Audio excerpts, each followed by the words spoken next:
Hi అండి. నమస్తే. దసరా నవరాత్రుల్లో 4వ రోజు గారెల్ని ప్రసాదంగా పెడతారు కదా!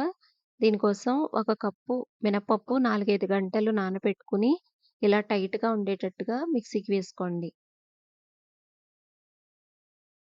ఇప్పుడు ఇందులోకి తగినంత సాల్టు,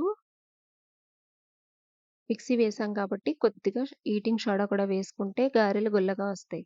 ఇప్పుడు హాఫ్ టీ స్పూన్ జీలకర్ర, కొద్దిగా తురిమిన పచ్చిమిర్చి ముక్కలు, అలాగే చిన్నగా తరిగి పెట్టుకున్న కొత్తిమీర, కొద్దిగా కరివేపాకు కూడా వేసేసుకొని బాగా బీట్ చేసుకుంటూ మిక్స్ చేసుకోవాలి. ఇలా బీట్ చేసుకోవడం వల్ల గారెలు ఫ్లఫీగా వస్తాయి.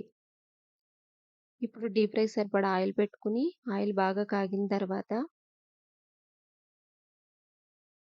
గారెలకి ఇలా చేత్తో ఒత్తుకుంటూ మధ్యలో చిల్లు పెట్టుకొని, నూనెకి సరిపడా ఎన్ని గారెలు పడతాయో అన్ని గారెలు వేసుకొని ఫ్రై చేసుకోవాలి.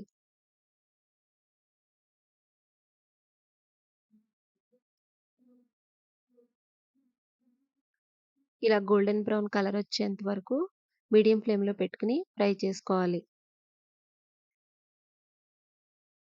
ఇలా ఎన్ని కావాలంటే అన్ని గారెలని వేసుకొని వేయించేసుకోవడమే. నాలుగో రోజు ప్రసాదమైన గారెలు రెడీ అయిపోతాయి. Thank you.